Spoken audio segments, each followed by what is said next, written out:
بنين وحفدا ورزقكم من الطيبات أفبالباطل يؤمنون وبنعمة الله هم يكفرون. سورة النحل 72-ാമത്തെ വചനം. والله جعل لكم من أنفسكم أزواجا. അല്ലാഹു നിങ്ങളുടെ ശരീരങ്ങളിൽ നിന്ന് നിങ്ങൾക്ക് ഇണകളെ നൽകി. وجعل لكم من أزواجكم بنين وحفدا. ആ ഭാര്യമാരിൽ നിന്ന് നിങ്ങൾക്ക് മക്കളെയും പേരമക്കളെയും നൽകി. നിങ്ങളെ തലമുറകളെ നിലനിർത്തി. فبشرناها بإسحاق ومن وراء إسحاق يعقوب. മലക്കുകൾ പോയി പറഞ്ഞു ആരോട്? സാറാ ബീവിയോട് റളിയല്ലാഹു അൻഹാ. സദാസമയവും മലക്കുകൾ വരാറുണ്ട് ആരടുത്ത്? സയ്യിദുനാ ഇബ്രാഹിം. എന്നാൽ കുട്ടിയുണ്ടാകുന്ന കാര്യം ആരോടാ പറഞ്ഞത്? കുട്ടിയുണ്ടാകുമെന്ന് പറഞ്ഞു, പേരക്കുട്ടിയുണ്ടാകുമെന്ന് പറഞ്ഞു. ഫബശർനാഹാ ബിഇസ്ഹാഖ് വമിൻ വറാഇ ഇസ്ഹാഖ യാഖൂബ്. കുട്ടിയും ഉണ്ടാവും, പേരക്കുട്ടിയും ഉണ്ടാകുമെന്ന് പറഞ്ഞു ബഹുമഹതിയായ സാറാ ബീവി റളിയല്ലാഹു അൻഹ. അതുകൊണ്ട് ശ്രദ്ധിക്കുക, ഹബീബായ റസൂലുള്ളാഹി സ്വല്ലല്ലാഹു അലൈഹി വസല്ലമ തങ്ങൾ പറഞ്ഞു, മാന്യത നൽകുക. ഇന്നമൻ നിസാഉ ശഖായിഖുർ റിജാൽ. ആണിന്റെ നല്ല പാതിയാണ് പെണ്ണ്, ആണിന്റെ പകുതിയാണ് പെണ്ണ്, ആണിന്റെ ശരീരഭാഗമാണ് പെണ്ണ്. ഖാല റസൂലുള്ളാഹി. അപ്പോൾ അവന്റെ തടിയെ അവൻ മാന്യത കൊടുക്കും പോലെ അവൻ ആർക്ക് മാന്യത കൊടുക്കണം? ഭാര്യക്ക് മാന്യത കൊടുക്കണമെന്ന് ഹബീബായ റസൂലുള്ളാഹി സ്വല്ലല്ലാഹു അലൈഹി വസല്ലം. പിന്നെയോ ശ്രദ്ധിക്കുക, അയ്യകൂന സൗജു സ്വാദിഖൽ ഉദ്ദി.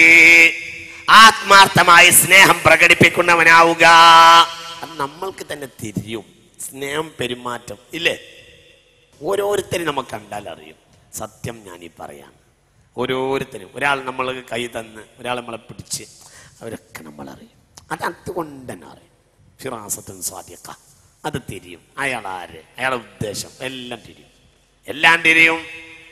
ചില ആളുകൾ ഒരു കൂട്ടത്തിൽ വന്ന ഒരാൾക്ക് ഒരു മുത്തസദ്യക്കാണെങ്കിൽ എല്ലാവർക്കും കൈ കൊടുത്ത് നല്ല വാക്ക് പറയും. ഒരാൾക്ക് എന്ത് ചെയ്യും? അയാൾക്ക് കൈ കൊടുത്താൽ വേഗം എന്തെങ്കിലും കൊടുക്കും. ഇയാൾ ആദ്യമായിട്ട് കാണുന്നതാണെങ്കിൽ പോലും ഇയാൾക്ക് സദഖയാണ് കൊടുക്കേണ്ടത് എന്ന് മുസാഫയത്തോണ്ട് ഈ മുത്തസദ്യത്തിന് മനസ്സിലായി.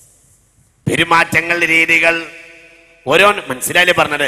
എല്ലാവർക്കും നല്ല വാക്ക് പറയും, ചില ആളുകൾക്ക് എന്തെങ്കിലും കൊടുക്കും. കാരണം അയാൾ വല്ലതും ചോദിച്ചോല്ല, പക്ഷെ ആ മുഖരീതി കൊണ്ട് തന്നെ ആ കാര്യങ്ങൾ മനസ്സിലാക്കും. അതുകൊണ്ട് സ്വാദിഖൽ ഉദ്ദി, സ്നേഹം ആത്മാർത്ഥമാക്കുക.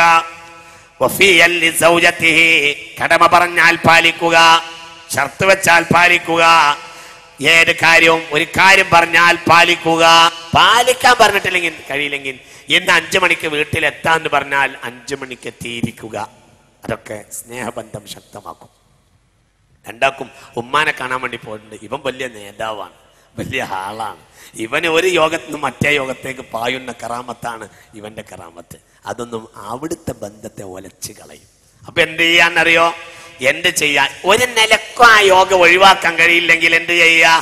ഇന്ന് കുറച്ച് നീണ്ടിട്ടുണ്ട്, ഈ പറയും പോലെ അല്ല കാര്യം, നമുക്ക് എന്തെങ്കിലും ചെയ്യാം, നമുക്ക് നാളെ ഒരു പരിഹാരം ഉണ്ടാക്കാം, ഇന്ന് ഈ ലേശം ഒന്ന് ക്ഷമിക്ക് എന്ന് നേരത്തെ തന്നെ ഒരു 2 മണി 3 മണിക്ക് തന്നെ വിളിച്ച് പറയാം. അവൾ ഒരുങ്ങുന്നതിന് മുമ്പ്, അവൾ ഒരുങ്ങിയിട്ട് എല്ലാം കഴിഞ്ഞ് അവൾ അലക്കലും കുളിയും ഒരുങ്ങലും, ഇനി നിങ്ങൾ വന്നാൽ നേരെ പോകുന്ന പണിയേ ഉള്ളൂ. ആ രൂപത്തിലെത്തിയിട്ട് പിന്നെ നിങ്ങൾ 4, 4:30, 5 മണിക്കും കാണുന്നില്ല ഇവൾ. ഇത് വളരെ മോശം. അത് അവിടെയൊക്കെ എന്തുണ്ടാവും? മനസ്സിലായില്ലേ നിങ്ങൾക്ക്? പറഞ്ഞാൽ അതൊക്കെ നിസ്സാരാണ്. നമുക്കിന് അവകാശമല്ലേ? നമ്മൾ വെറുതെ പോയതാ? നമ്മളെ തലയിലാണല്ലോ ഭൂമി. അതല്ലേ ഇപ്പൊ പ്രശ്നം.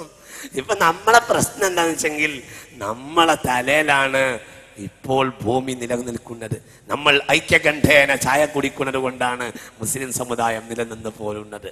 അതൊന്നും ഇപ്പോൾ എന്നെ കൊണ്ട് പറയിപ്പിക്കണ്ട. കോഴിക്കോട്ടെ കുറെ ചായക്കുടികൾ നടന്നിട്ടുണ്ട്, അതൊക്കെ പിന്നെ ഞാൻ പറയാം. ഐക്യകണ്ഠേന ചായ കുടിച്ചവരാണ് കോഴിക്കോട്ടെ നേതാക്കൾ, അതൊന്നും ഞാൻ പിന്നെ പറയാം. അങ്ങനെയൊക്കെ ഉണ്ട്. ഏതായാലും അള്ളാഹു സത്യത്തിന് വേണ്ടി യോജിക്കാൻ അള്ളാഹു തആല തൗഫീഖ് ചെയ്യട്ടെ. ഞാൻ വിശദീകരിക്കും, ഞാൻ ആരെയും കുറ്റം പറയാല്ലാട്ടാ. പക്ഷെ അങ്ങോട്ട് നമ്മൾ തരംതായിന്ന് പോയി. നമ്മൾ കേവലം കൂടുമ്പോഴുള്ള ഈ ഭംഗി വാക്ക് പറയുന്നതിന് പകരം ആത്മാർത്ഥമായ ദീനി സമർപ്പണം നമ്മൾ മറന്നുപോയിട്ടുണ്ട്. അത് ഓർമ്മപ്പെടുത്താനാണ്. ആരെങ്കിലും ഇകഴ്ത്തൽ എൻ്റെ ലക്ഷ്യമല്ല. അള്ളാഹു ആത്മാർത്ഥമായി സമർപ്പിക്കാൻ തൗഫീഖ് ചെയ്യട്ടെ. പക്ഷെ ഇവിടെ നമ്മൾ എത്ര വലിയ പ്രധാനികളും എത്രമേൽ നാട്ടിന്റെ മേൽക്കോൽമയുള്ളവരും കാര്യങ്ങളുടെ മുഴുവൻ ഉത്തരവാദികളാണെങ്കിൽ പോലും നമ്മുടെ നല്ല പകുതിയായ ഭാര്യയെ വളരെ ഗൗരവമായി ശ്രദ്ധിക്കണം. അവളെ മനസ്സിന് ഉലച്ചിലുണ്ടാക്കുന്ന പ്രവർത്തനം ചെയ്യാൻ പാടില്ല. ഇത് അടുത്ത ജനറൽ ബോഡി കഴിഞ്ഞാൽ നിന്നെ മെമ്പറായി പോലും എടുക്കൂല. മറ്റത് അവിടെ എന്നും നീ പ്രസിഡന്റും അവൾ സെക്രട്ടറിയുമാണ്. അതൊരിക്കലും പോകുന്നില്ല. ഇനി അവിടുത്തെ സെക്രട്ടറി സ്ഥാനം നഷ്ടപ്പെട്ടാലോ ഈ ഭംഗിയിൽ പിന്നെ നിനക്കോട്ട് നടക്കാനും കഴിയില്ല. അതൊക്കെ പ്രശ്നമാണ്. അതുകൊണ്ട് എന്ത് ചെയ്യുക, അവളെ വളരെ പ്രധാനമായി ശ്രദ്ധിക്കണം എന്നർത്ഥം. അവൾ തമ്മിലുള്ള ബന്ധങ്ങളെ മുഴുവനും മെച്ചപ്പെടുത്തണം. അവൾ അടുത്തുണ്ടാകുമ്പോൾ ആദരിക്കണം. പരമാവധി അവർക്ക് ഖൈറിനെ ഇഷ്ടപ്പെടണം.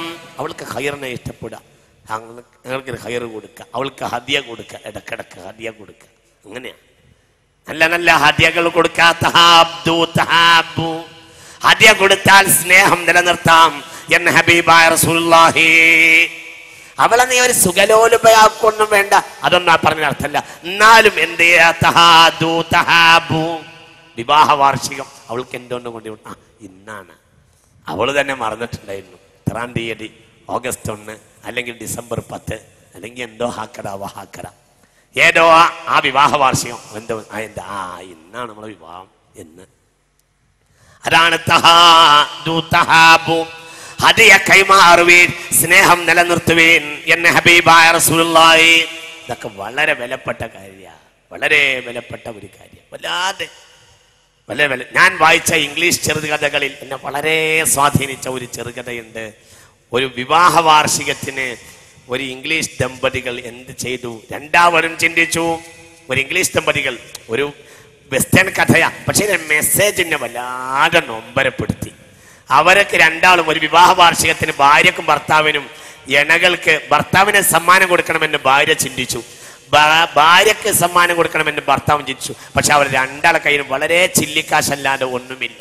എന്തെങ്കിലും വാങ്ങാൻ പറ്റിയത് ഇങ്ങനെ വാങ്ങാൻ എന്താന്ന് ആലോചിച്ച് നടന്നപ്പോൾ അവൻ ചിന്തിച്ചു അവളെ തലമുടി നല്ല തലമുടിയാണ്, ആ തലമുടിക്ക് പറ്റുന്ന ഒരു പിന്ന് അവൾക്ക് നല്ല മനോഹരമായ പിന്ന് വിൽക്കുന്ന ഒരു കടയുടെ അടുത്തെത്തിയപ്പോൾ അയാൾ ചിന്തിച്ചു, ഒരു പിന്ന് അവൾക്ക് നല്ല മനോഹരമായ പിന്നിങ്ങനെ ചില്ലലമാരയിൽ ഇരിക്കുന്നത് കണ്ടു.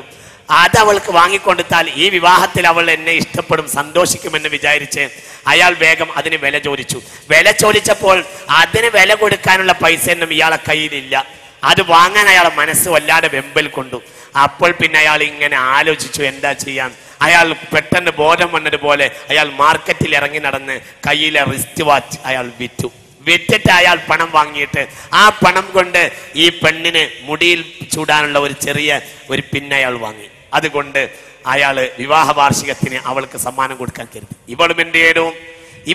ഇവളിങ്ങനെ ലണ്ടൻ തെരുവിലൂടെ നടക്കുകയാ, എന്തെങ്കിലും പുതിയാപ്പിളക്ക് കൊടുക്കണമല്ലോ സമ്മാനം. അപ്പോൾ അവൾ ചിന്തിച്ചു, അയാളെ റിസ്റ്റ് വാച്ചിന്റെ ചെയിന് പഴകിയിട്ടുണ്ട്, അതുകൊണ്ട് ഒരു പുതിയ ചെയിൻ ഇട്ട് കൊടുക്കാൻ കഴിഞ്ഞാൽ അതായിരിക്കും ആ ഭർത്താവിന് ഏറ്റവും വലിയ സന്തോഷിക്കാന്ന് വിചാരിച്ച് ആ ചെയിൻ വിൽക്കുന്ന കടകളുടെ അടുത്ത് ചെന്ന് ഒരു ചെയിന് വില ചോദിച്ചു, കൗതുകമുള്ള ഒരു ചെയിൻ. ആ ചെയിന് വില ചോദിച്ചപ്പോൾ അതിന് കൊടുക്കാനുള്ള വില ഇവളെ കയ്യിലില്ല. അപ്പോൾ പിന്നെ പെട്ടെന്ന് അവൾക്ക് ബോധം വന്നു. അപ്പുറത്തുണ്ട് മുടി എടുക്കപ്പെടും എന്നൊരു ബോർഡ് വെച്ച കട കണ്ടു. അവൾ വേഗം ചെന്നിട്ട് എന്ത് ചെയ്തു? അവളെ നീളമുള്ള മുടി മുറിച്ച് വിറ്റു. എന്നിട്ട് പൈസ വാങ്ങിയിട്ട് ചെയിൻ വാങ്ങി, എന്നിട്ട് കൊണ്ടുവന്നു. ഞാൻ വായിച്ചതിൽ എന്നെ ഏറ്റവും നൊമ്പരപ്പെടുത്തിയ കഥയാണ്. അതാണ് സത്യത്തിൽ സമ്മാനം എന്നു തന്നെയായിരുന്നു ആ കഥയുടെ പേരെന്ന് എനിക്ക് തോന്നുന്നു. ഇന്നെ ഏറ്റവും മനസ്സ് നൊമ്പരപ്പെടുത്തിയ ഒരു സംഗതിയാണ്. ഇനി രണ്ടാളും വീട്ടിൽ വരികയാണ്, രണ്ടാളും മറച്ചു പിടിക്കുന്നുണ്ട് മറ്റേ ആളെ. വാച്ച് പോയത് അവൾ കാണണ്ടാന്ന് ഇവൻ വിചാരിച്ചു, മുടി പോയത് കാണണ്ടാന്ന് അവളും വിചാരിച്ചു. നിനക്ക് കൊണ്ടുവന്ന സമ്മാനം അവസാനം നിർബന്ധിച്ച് നിന്റെ രാജ്യം കാണിക്കാൻ നാം നിർബന്ധിക്കും.